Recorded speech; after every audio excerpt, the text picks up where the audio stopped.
I'm Bailey Francisco with Vader News, and I'm continuing my discussion with Sanjeev Agrawal. He's the CEO of Aloqa, which is a mobile service that makes recommendations. Sanjeev, thanks for sticking around for this second part of the interview. What will be the killer app for Aloqa? Right. What will people be doing? Will they be looking for friends that are around them, or finding the services that are around them?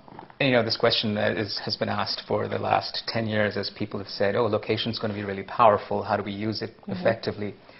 In our minds, there isn't one killer app per se. There is the ability to proactively recommend things which in different contexts could mean different things. To give you an example, I live in Los Gatos, which is 40 miles away from Oakland, where I am right now. And here, where the closest Starbucks is, might be quite interesting because it's foreign territory for me. When I'm home, I know where the Starbucks are. I know where the Gap stores are. But when I'm home, if there's something special happening at the Gap store, like a sale or an event, that becomes interesting.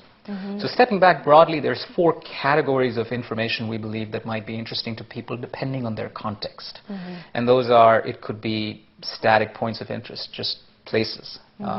You're close to your favorite local coffee shop. Or a branded coffee shop, or a pottery barn, or something that you've expressed interest in.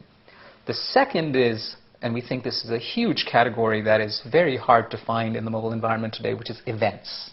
Right? So things to do with my kids when I'm out and about, music shows happening around me.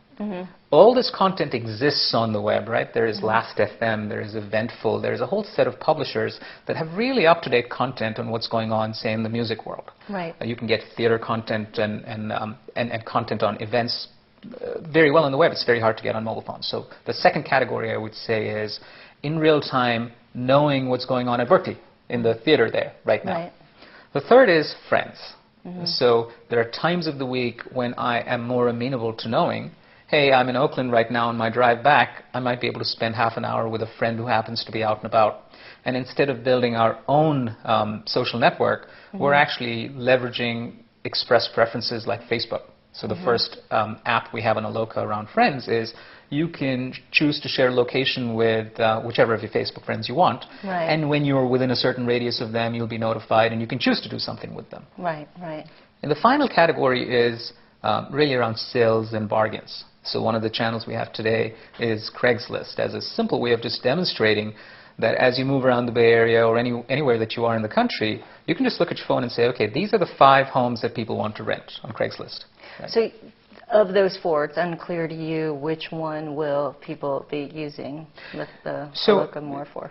What I think is people will be using different ones in different contexts. So the fact that in the middle of a workday, you know, even if a friend of mine is close, I may not pay much attention to that, but suddenly that becomes really interesting on a Friday night, where I could. So with you, as you try to achieve all of these goals and use cases, what do you think the biggest challenge is? Is it getting users to sign up their Facebook friends? I mean, basically you have to sign up and then just say, you know, then you have to invite your friends from Facebook. Or is it getting more event information? I know there's a lot of companies, big companies, that have APIs, but if you really want to get the local information, you're going to have more people creating these channels for you. So there's a couple of challenges, of course, and which one do you see right now as the biggest challenge? You pointed to really important challenges out. Clearly getting niche content is harder than getting branded content, but sometimes that niche content is really what I'm looking for. What my friends like, the hiking trails or the biking trails or the coffee shops my friends like. So one of the things we've done is we've created a publisher API that allows people to self-publish channels on Aloqa. And the benefit of that, obviously, is we're able to give them a place to put their content across multiple OSs and multiple phone types. And so without having to spend tens of thousands of dollars building apps, they can do that. So clearly that's a challenge, but we don't see much innovation that's happened out there, and that's why we're taking the lead on this in terms of letting the small guy go out and publish almost for free. Right, right. No, that's an excellent idea. I haven't heard anyone creating these user-generated channels and getting these publishers to create basically an app. That's right. Without having to really have the know-how of doing that.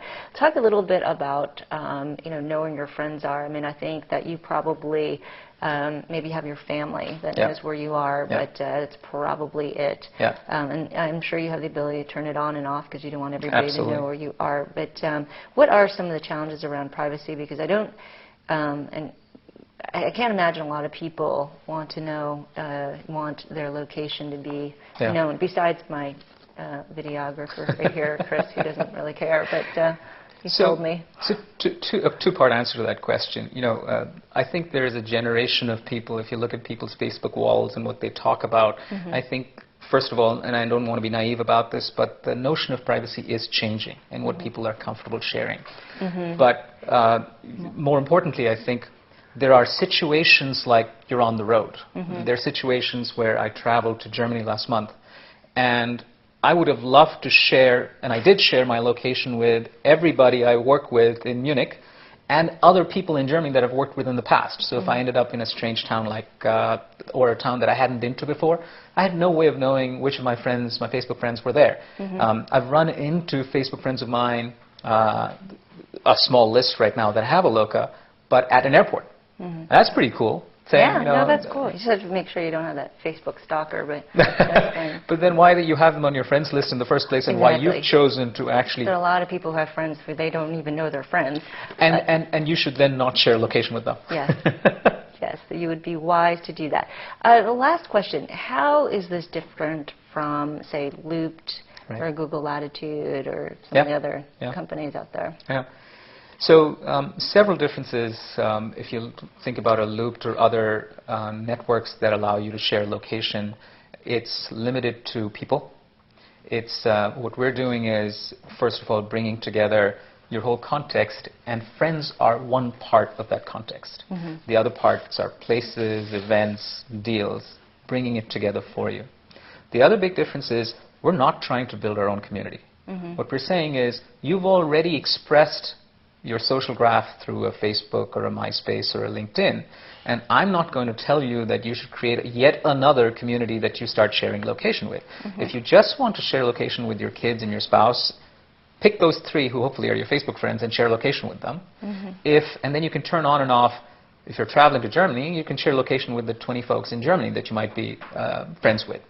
So giving the user control and building on top of existing express social graphs is a big difference. And beyond Facebook, where are you going to? So we're going to, Facebook clearly offers the Facebook Connect API, which makes it easier to work with them. But there's a lot of interest in other networks that I won't talk about. But as you can imagine, let's just take, for example, Zing in Europe or a LinkedIn. The value to them would be, let's say you're going for a conference and I'm going for a conference, and before that I can register and say, these are the 10 people I would love to run into that are on my LinkedIn profile or my Zing profile. Just for that period of that conference where you might be willing to share your location for the morning of CTIA. Or like so that one person. With that one person, right? It's your wish list of, I'd love to run into these 10 people at this conference, right? And then you see them. Of course they'd turn it off. But there are always those times where you're like, where are you? And, that's right. You know, if you had Aloqa, you'd be like, what did I do before Aloqa? Anyway, okay, so we're going to talk about the next interview. We're going to talk about the business, how you're going to make money. So thank you, Sanjeev. I've been speaking to Sanjeev Agarwal. He's the CEO of Aloqa. I'm Bambi Francisco.